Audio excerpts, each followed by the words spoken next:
Result आएगा। जी बिल्कुल। एक और कॉलर हमारे साथ जुड़े, यवतमाल से सपना है। सपना नमस्ते, अपना सवाल पूछिए आप। हेलो, मैं ये सवाल पूछना चाहती हूँ कि मतलब मेरी सिस्टर है जी। वो भी मतलब उसको भी मतलब ऐसे ही परेशानी मतलब जी उसको भी ऐसी परेशानी है, मतलब वो बहुत डिप्रेशन में चले जाती है और थोड़ी थोड़ी सी बातों से बहुत घबरा जाती है और पढ़ाई का तो इतना ज्यादा टेंशन लेती है वो कि मैं बता नहीं सकती हूँ।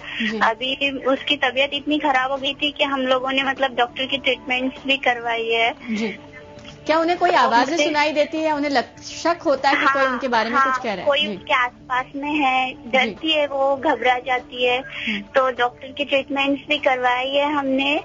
तो मैं डॉक्टर से ये पूछना चाहती हूँ कि ये ट्रीटमेंट मतलब कराना मतलब सही है क्या, क्योंकि एक तो वो पढ़ रही है। जी जी बिल्कुल, आपके सवाल का जवाब लेंगे। उन्हें डर लग रहा है कि इस एज में दवाइयाँ लेना, मेडिसिन लेना क्या उनके लिए सही है? I don't know what age it was. Age तो उन्होंने बताया नहीं। उन्होंने कहा शायद कॉलेज में या स्कूल में पढ़ रही है। जी।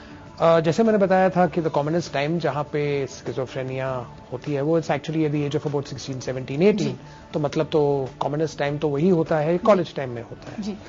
अभी वी मस्ट ऑल्सो रिमेंबर कि हर एक जो बीमारी होती है वो शायद स्किज़ोफ्रेनिया न हो, शायद डिप्रेशन हो, एक और प्रकार की प्रॉब्लम होती है जिसको हम ऑब्सेसिव कंपल्सिव डिसऑर्डर बोलते हैं। तो मानसिक बीमारी तो जरूर लग रहा है। और अगर डॉक्टर ने इवैल्यूएट किया हो और उन्होंने दवाई चालू की हो तो मेरा ख्याल है कि अगर वो क्वालिफाइड डॉक्टर रहा तो फिर हमें डरने की कोई बात नहीं है और हमें वो जरूर उनके साथ फॉलो अप करना है और देखना है कि क्या क्या है। जी। एक और कॉलर हमारे साथ जुड़े, बीना है।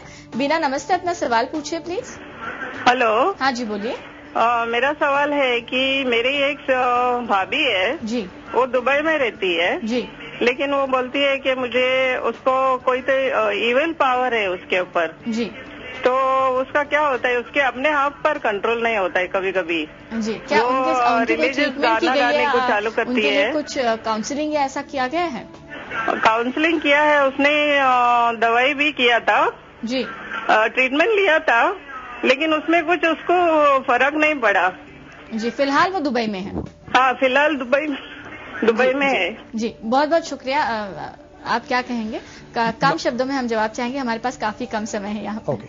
नॉर्मली जब हम देखते हैं कि अगर आपको लगे कि कोई कोई इविल स्पिरिट हो या किसी ने जादू किया हो आपके ऊपर तो हम लोग तो उसमें विश्वास नहीं रखते हैं। बिल्कुल। एंड यूजुअली अगर ऐसा प्रॉब्लम रहा जैसे उन्होंने बताया तो मुझे लग रहा है कि शायद ये स्किज़ोफ्रेनिया हो। जी।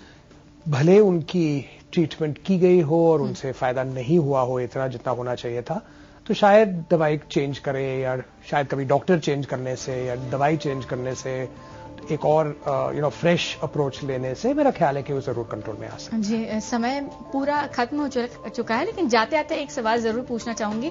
जिन फैमिलीज में स्किज़ोफ्रेनिक मरीज है, मरीजों की ट्रीटमेंट तो चलती रहती है, कई बार होती भी नहीं है, लेकिन जो फैमिली है, परिवार है, इस पर इसका काफी गहरा असर सालों तक दिखाई देता है। तो उन फैमिलीज के लिए कुछ जाते जाते आप कहना चाहेंगे? First thing I will say कि आपको एक्सेप्ट करना है कि वो बीमारी है, तो ऐसा नहीं है कि वो जानबूझ के कर रहा है या आपको इरिटेट करने के लिए कर रहा है। दूसरी बात है कि आप पे भी बहुत बुरा असर हो सकता है because it's very difficult at times to look after these people.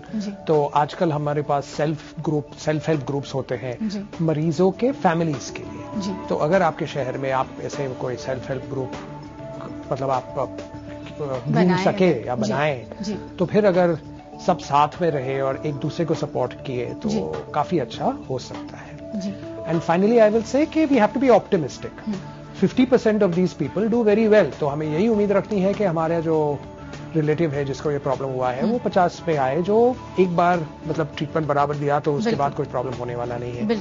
और बाकी के 50 जो है वो भी कंट्रोल में रहते हैं, थोड़ी ऊपर नीचे हो सकती है बट पॉजिटिव एटीट्यूड रखना बहुत ही जरूरी है। बहुत बहुत शुक्रिया इस पूरी जानकारी के लिए। Thank you. तो बी पॉजिटिव में आज के लिए इतना ही, लेकिन जाते जाते कल का जो टॉपिक है जरूर आपको बताऊंगी।